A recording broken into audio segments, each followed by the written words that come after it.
Hello all, and welcome back to the latest K-pop podcast episode, where I wanted to discuss the latest going on in K-pop with my own insights and added opinions, which may be controversial to some, but please note that I am a fan of all the idols I talk about. So in this episode, we're going to be discussing YG Entertainment and its artists, as well as JYP, with the latest news headlines. So let's start with YG. Blackpink's Jisoo is releasing her solo album very soon, on March the 31st. She's been releasing teasers for her solo, and we all know this album is going to do so well. They really didn't need to go this hard for the aesthetics, but they did. I mean, wow, she looks amazing. I really enjoy how Jisoo's theme, out of all the Blackpink members, is very Korean.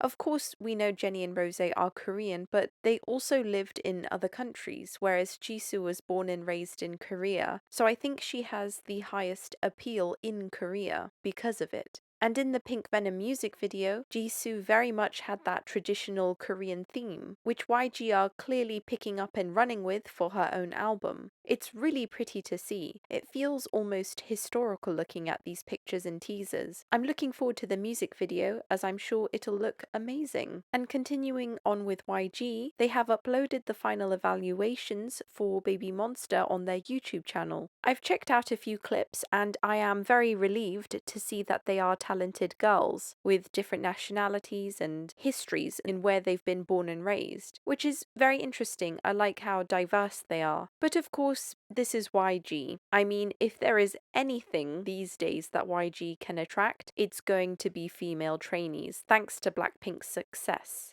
It's a bit sad because it feels like YG have totally given up on their boy groups. For example, they were putting so much effort into Treasure, but now all of a sudden it's like very little. And I'm sure it's to do with the fact that Bang Yodam left and Yashiho left. YG doesn't seem to know what to do with their male idols, and even with Bobby's current comeback, which I liked, there's not been the same kind of success like Blackpink has had. And I do want to do a separate video talking about what made Blackpink so popular, but that will be more of an analysis on my TikTok. The two things saving YG are Blackpink currently and G-Dragon's collab with Chanel, to be honest. I know Taeyang is going to release an album, Taeyang from Big Bang. Of course, Big Bang practically the same way that BTS made Big Hit, Big Bang made YG. And even YG himself said that. Seungni is, problematic. T.O.P is doing his own thing, and Taeyang is going to have his solo album. That's on the Black label. The only beacon of light, apart from, Taeyang, Blackpink,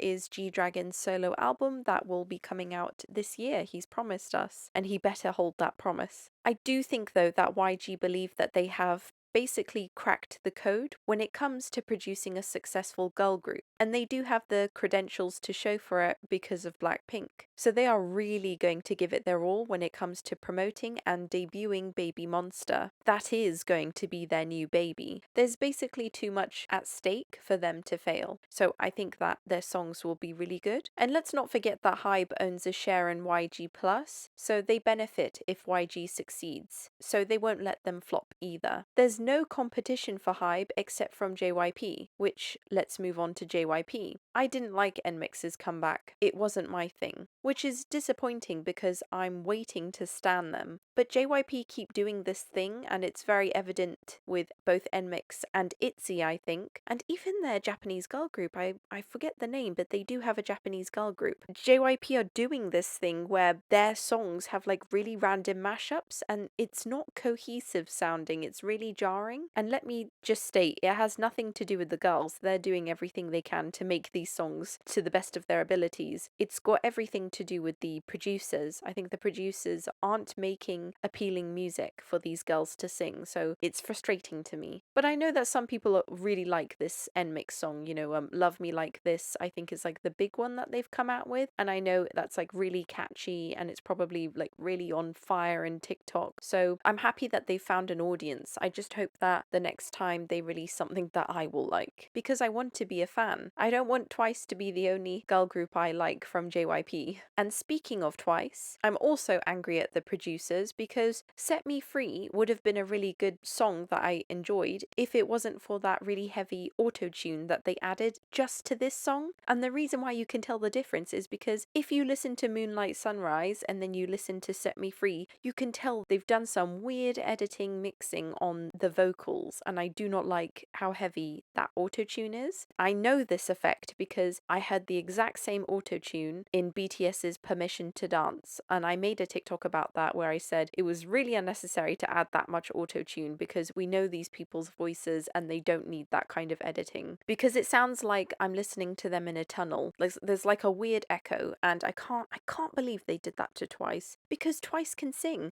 You're gonna add heavy auto-tune to Geo? Are you serious?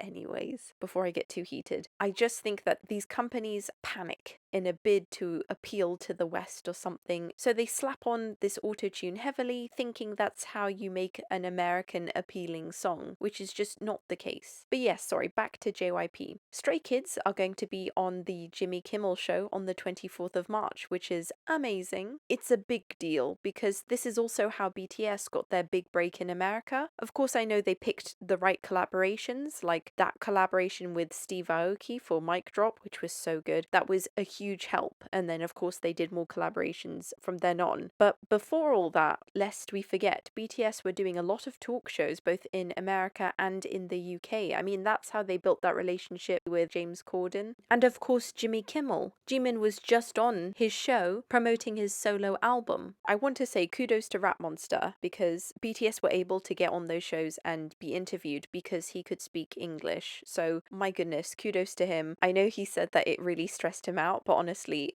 I'm sure the members especially are so grateful for his efforts. But yes, Stray Kids aren't going to have that kind of problem because more of the members can speak English. I hope they're getting interviewed. I hope it's not just a performance, because I really think once the public, the American public especially, get to see that this group, more members can speak English, and because of that you can see more of their personalities, etc. What I'm trying to say is I just hope that they kind of have a faster track to success, because BTS were really grinding, and kudos to them for that. So each generation of groups, I think getting successful and making it big should get easier and easier. It's sort of like Big Bang crawled so BTS could walk, and then Stray Kids can run. That's what I'm kind of hoping with each generation. But I do think, honestly, I really think this is the start of Stray Kids blowing up in the US. Once they get on these talk shows and people start to warm up to their personalities and of course their visual appeal and witness their performance abilities, there won't be any going back for Stray Kids. They're just going to be go, go, go, go, and they're going to be doing loads of collabs, etc. And I'm not saying that they're going to replace BTS,